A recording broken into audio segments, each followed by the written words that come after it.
Have you ever been told that time heals all wounds, but then you get into the narcissistic relationship and you're trying to get out of it and you're trying to heal and you're trying to figure this out and you're like, this actually isn't healing.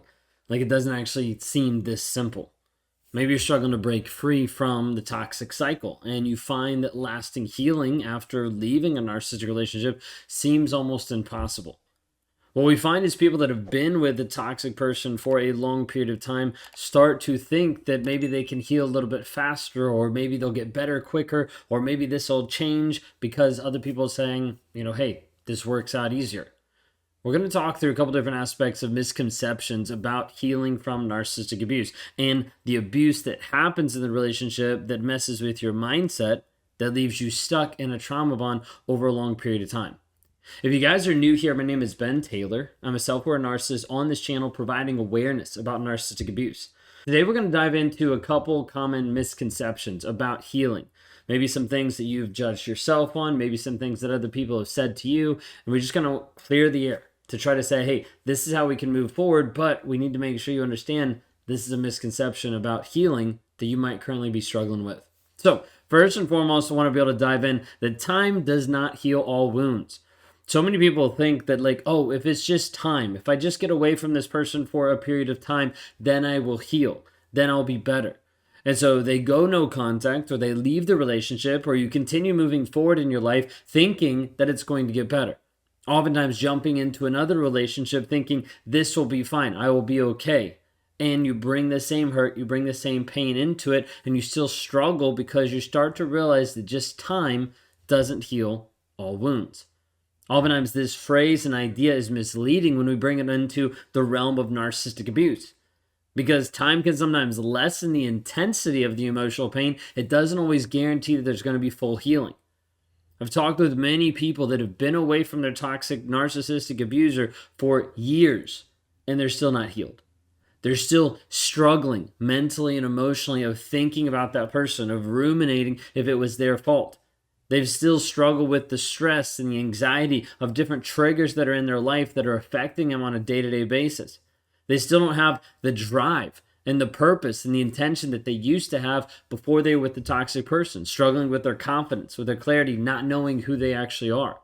Oftentimes this leaks over into how they parent. This leaks over into how you actually interact with other people, into how you actually work out and work on your own body and your own mental image. All these different pieces affect so much.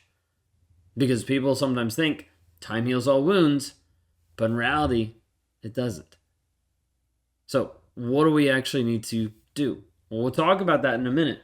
But once you just understand the severity that if you only leave a narcissist and think time heals all wounds, understand that's not a guarantee. Just like going no contact isn't a guarantee that you're going to be healed from that person either. If we don't actually address the healing part, the effects of narcissistic abuse may continue a long term. I've talked to different people that have been away from a toxic person for 1, 2, 3, 5 years, and they still have the rumination. They still have the trauma bond. They still have the doubt in their mind. And it affects their next relationships. It affects their self-esteem, their confidence for a long period of time. If you're in this boat, please reach out for help because we want to be able to help you move forward with this. The other misconception that I want to bring up is that leaving is not the end of healing. Okay, with this aspect of just escaping out of the narcissistic relationship, it is a big step. It is a big step in your healing because it gives you the capacity to heal. The hard part is we need to capitalize on that. If you don't actually capitalize on that moment that you have away from the narcissist to heal, then oftentimes you will revert to going back to the toxic person. You will get into another toxic relationship. And the thing is, getting away won't actually help you heal.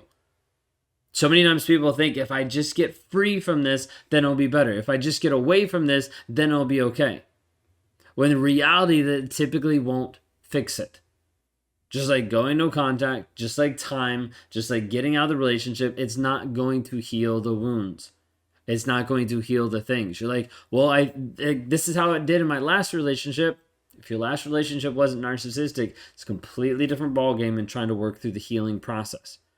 A lot of times when you leave, you still face the aftermath of the trauma, the emotional triggers, the fear, the self-doubt. Healing involves addressing these. working on the story you believe, building in healthy habits, changing that mindset. Because until we change that, you will still stay stuck.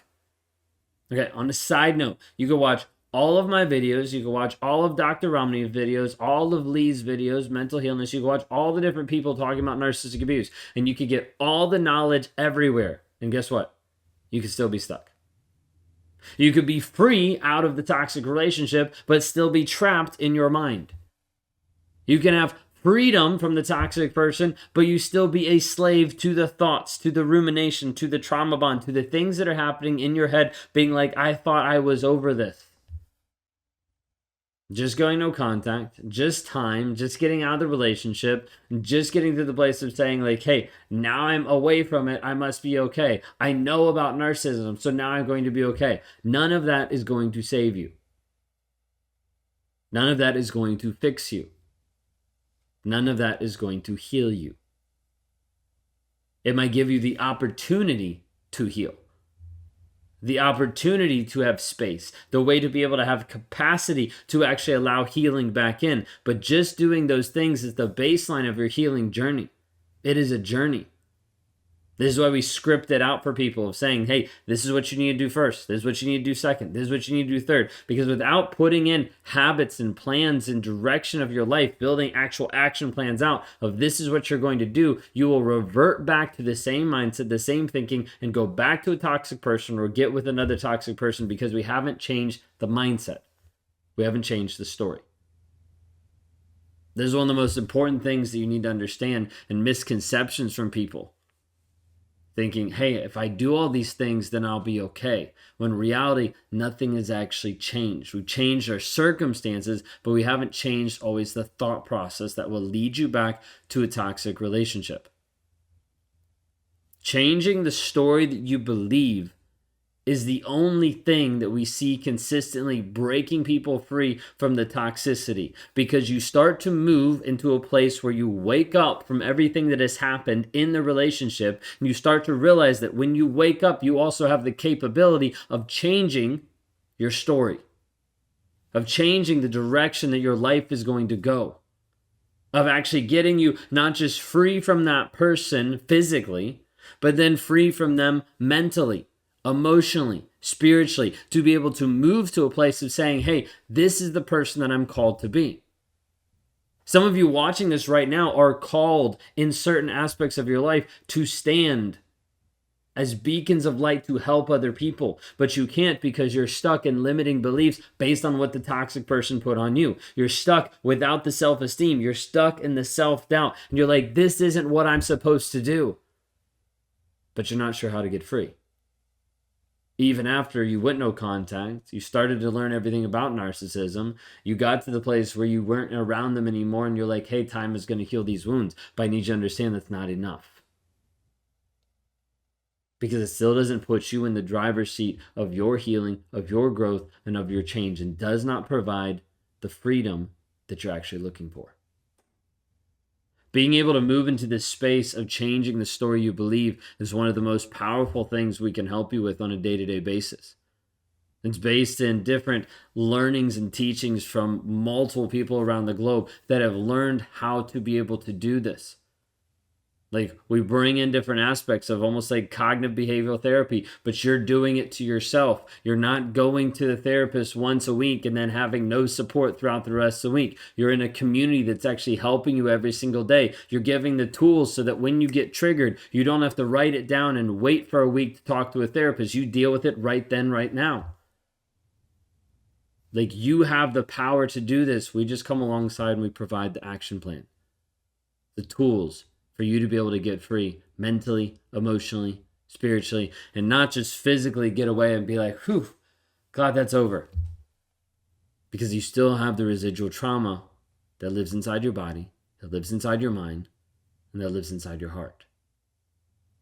We have to be able to understand the challenge of getting away from a toxic person starts when you leave the relationship. But you can be free from the narcissist and not be free mentally. If you're watching this today, you're like I got away. I'm glad for this, but I'm still not connected.